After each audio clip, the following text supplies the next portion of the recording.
మనందరి జన్మాంతర సుకృతం వల్ల ఇవాళ ఒక మహత్తరమైనటువంటి కార్యక్రమాన్ని ఆవిష్కరించుకున్నాం.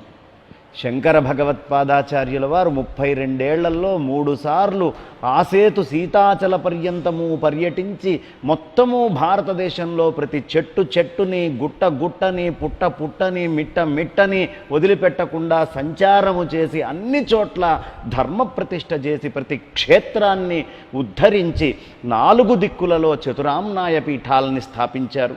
అందులో దక్షిణాపథానికి సంబంధించినటువంటి యజుర్వేద పీఠమైనటువంటి శృంగేరి పీఠము, దక్షిణాంనాయ శ్రీ శృంగేరి జగద్గురు మహాసంస్థానము అంటేనే సార్వభౌమ పీఠము.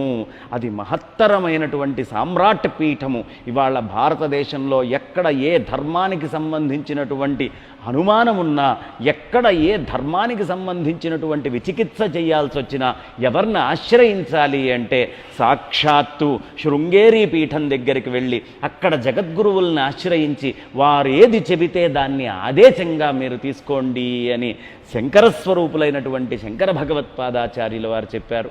అలాంటి శృంగేరి పీఠానికి సంబంధించినటువంటి సురేశ్వరాచార్యుల వారి దగ్గర నుంచి పరంపరగా శ్రీ భారతీ తీర్థ మహాస్వామి వారు 36వ పీఠాధిపతులు, వారి కరకమల సంజాతులైనటువంటి సాక్షాత్ శ్రీ విధుశేఖర భారతి మహాస్వామి చరణుల వారు అమూల్యమైనటువంటి కృపని, వారి యొక్క కటాక్షాన్ని, మన లోపల ఉండేటటువంటి అజ్ఞానము ఏదైతే పొరలు కప్పి నిండుగా ఉందో దాన్ని మొత్తాన్ని తొలగించడానికి జగద్గురువులు వారి అమూల్యమైన సమయాన్ని మనకి ఇవ్వటం జరిగింది.